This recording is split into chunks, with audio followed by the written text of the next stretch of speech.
حلال جانور کے جن 7 اعضاء کو کھانا مکروہ ہے ان کے بارے میں نبی صلی اللہ علیہ وسلم کا فرمان مبارک مصنف عبد الرزاق جلد نمبر 4 صفحہ 409 پر حضرت مجاہد رحمۃ اللہ علیہ سے مروی ہے کہ قال کان رسول اللہ صلی اللہ علیہ وسلم یکرہ من الشاة 7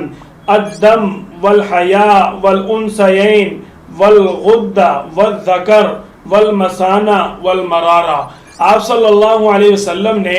جن 7 اعضاء کو کھانا ناپسند فرمایا، حضرت مجاہد رحمۃ اللہ علیہ ان 7 اعضاء کا ذکر کر رہے ہیں کہ ان میں نمبر 1 خون، نمبر 2 مادہ جانور کی شرمگاہ، نمبر 3 خصیتین، نمبر 4 غدود، نمبر 5 نر جانور کی شرمگاہ،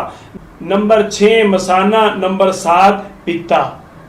یہ وہ چیزیں ہیں جن کو آپ صلی اللہ علیہ وسلم نہیں کھایا کرتے تھے اور آپ صلی اللہ علیہ وسلم نے کبھی ان چیزوں کو کھانے کی اجازت نہ دی، اس لیے ہمیں ان چیزوں کو کھانے سے پرہیز کرنا چاہیے۔ اللہ تعالی ہم سب کو آپ صلی اللہ علیہ وسلم کے پسند کے مطابق کھانے پینے میں احتیاط کرنے کی توفیق عطا فرمائے۔